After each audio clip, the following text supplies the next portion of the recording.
Esselamu Aleyküm ve Rahmetullah. Əziz qardaşlarım, bugünkü mövzumuz inşallah Quran əzbərləmək üçün qaydalar və prinsiplər haqqındadır. Yəni bir tələbə, bir Quran oxuyan tələbə, Quran əzbərləyən tələbə deyək, Quranı necə əzbərləməlidir? Əzbərləmə ilk öncə eyni mushafdan olmalıdır. Yəni tələbə bir mushaf götürməlidir, bir Quran-Kərim götürməlidir, axıra kimi eyni mushafdan oxumalıdır. Çünki bu ayələrin yerlərini və səhifələrin əvvəlini və axırını daha tez yadda saxlamağa kömək edir. İkincisi isə qardaşlarım, qiraəti düzəltmək üçün əzbərləmə bir şeyxin, yəni bir müəllimin nəzarəti altında olmalıdır. Çünki müəllim tələbənin təcvidini və hərflərin hardan çıxmasını yoxlayır və qiraətini düzəltir. Bu da mütləqdir ki, bir müəllimin yanında tələbə öyrənsin. Öz başına oxusa, səhvləri çox olur. Üçüncü qaydamız qardaşlar, hər gün əzbərləməkdir.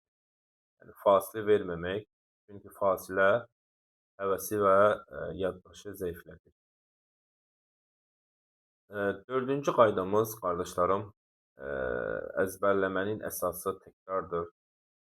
Təkrar nə qədər çox olsa, əzbər nədir? Bir o qədər möhkəm olar. Və çalışın ilk öncə əzbərlədiklərinizi təkrarlayın, sonra əzbərinizə başlayın. Çünki insan çox vaxt əzbərləyəndən sonra təkrar eləməyə ya vaxt tapa bilmir, ya da yorğunluq səbəbindən təkrarı tərk edir. Beşinci qaydamız qardaşlarım, əzbərləmə Nəs surəsindən başlayıb Bəqərə surəsinə doğru olmalıdır. Çünki bu daha asandır. Çünki balaca surələrdən başlamaq ilk öyrənən tələbələr üçün rahat olur. Amma Quran-Kərimi əzbərlədikdən sonra Bəqərə surəsindən Nəs surəsinə təkrarlamaq daha yaxşıdır. Altıncı qaydamız qardaşlarım, əvvəlki hissəni tam möhkəmləndirmədən, tam əzbərləmədən yeni səhifəyə keçmək. Yəni səhvsiz və tərəddüdsüz müəlliminə və ya şeyxini oxuduqdan sonra, bundan sonra o bir səhifəyə keçir. Əgər vaxtın az olsa, əzbərləmədən əvvəl təkrarı önə keçir. Çünki çox vaxtı qardaşlar vacibi əzbərləyirlər, təkrara vaxt ayıra bilmirlər. Deyirlər ki, təkrardır da sonra təkrarlayır.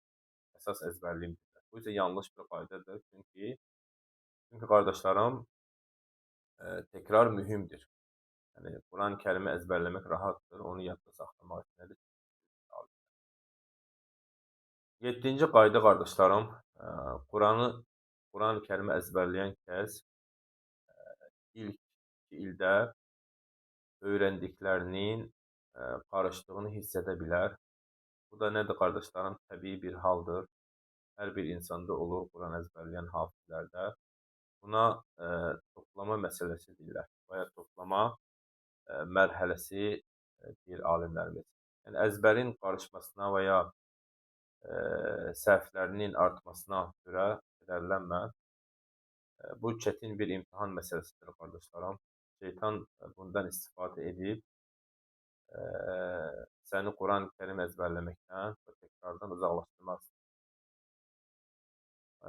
Onun üçün də nədir? Şeytanın vəsvəsəsini tərk edib Quran əzbərləməyə davam etdi. Çünki bu hər kəsə verilməyən böyük bir xəzinədir. 8-ci qaydamız səhər vaxtı əzbərləmək. Yəni ən yaxşı vaxt nədir? Fəcr namazından, fəcrdən sonradır ki, bu vaxt yaddaş daha güclü və beyin nədir? Daha sakit olur. Ən yaxşı vaxt nədir qardaşlarım? Sübh namazından sonra və ya sübh namazından 1 saat öncə əzbərlənən Quran-Kərim. 9-cu qaydamız az, amma davamlı əzbərləmə. Hər gün yarım səhifə və ya bir səhifə əzbərləmək kifayətdir. Əsas olan nədir? Davamlılıq. 10-cu qaydamız qardaşlarım, ayəni ən azı 40 dəfə, 50 dəfə, vaxtın varsa 100 və ya daha çox təkrarla. Bir ayəni deyək, baxaraq 20 dəfə, 30 dəfə oxu.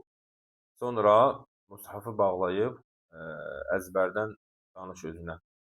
Və arada görsən ki, çətinlik var, açıb bilmədiyin yerlərə nəzarət edə bilərsən. 11-ci qaydamız qardaşlarım, səsli oxumaq. Yəni Quran-Kərim oxuyarkən yavaş və səslə qiraət etmək yaddaşı gücləndirir və təcvid qaydalarını insanda düzəldir və səhvlərin azalmasına kömək edir. Və 12-ci qaydamız, mənanı başa düş. Mütləqdir ki, mənanı başa düşərək əzbərləmək.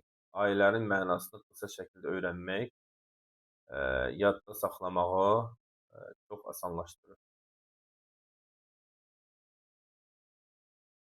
13-cü qaydamız əziz qardaşlarım, namazda əzbərlədiklərini oxumaq. Yəni əzbərlədiyin ayələri namazda oxumaq yaddaşı çox möhkəmləndirir. Və 14-cü qaydamız qardaşlarım, daimi təkrar etmək. Əgər təkrar etməsən, Peyğəmbərimiz sallallahu əleyhi və səlləm dediyi kimi, Quran dəvədən daha tez qaçar. Yəni unudular. Və müəllimə çoxlu oxumaq, həftədə ən azı 1-2 dəfə müəllimə və ya hafizə oxumaq çox faydalıdır. Və qardaşlarım, 15-ci qayda, hər gün dua etmək. Bu duanı eləyə bilərsiniz. Allahım, Quran-Kərimi qəlbimin baharı, sinəmin nuru et və onu əzbərləməyi mənə asanlaşdır. Və günahdan uzaq olmaq. İmam Şafi rəhiməhullah deyir ki, mən müəllimimə yaddaşımın zəifliyindən şikayət etdim. O isə mənə günahları tərk etməyi tövsiyə etdi. Çünki elm Allahın nurudur və Allahın nuru günah edənə verilməz. Onun üçün də insan nə etməlidir? Günahlardan uzaq durmalıdır ki, Quran-Kərim onun zehnində asanlaşsın.